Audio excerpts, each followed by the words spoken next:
जे लोक अन्य वेळी देशभक्तीवर आपले चित्रपट बनवतात, अन्य वेळी देशभक्तीवर आपले खिसे भरतात, पहलगामचा हल्ला झाल्यानंतर एक साधं ट्विट पण ह्या आमिर खान आणि शाहरुख खानचं कोणाला वाचायला मिळालेलं नाही. अन्य वेळी त्यांना मोठे मोठे आमचे पठाण नावाचे करायचं, सुलतान नावाचं करायचं, तिरंगावरचं प्रेम दाखवायचं. पण एवढा मोठा हल्ला आपल्या देशावर होत असताना पाकिस्तानने जेव्हा तो हल्ला केला तेव्हा कदाचित त्यांचं पाकिस्तानचं प्रेम जास्त उकळून आलं असेल.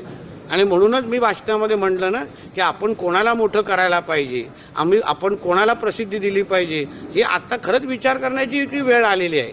कारण ज्यांना आपल्या देशावर पाकिस्तान हल्ला करत असताना आपलं देशप्रेम दिसत नाही, जे गाझापट्टीवर पॅलेस्टाईनचे समर्थन करणारे आज भारतावर जेव्हा हल्ला पाकिस्तानने केला तेव्हा ही गप्पच होते.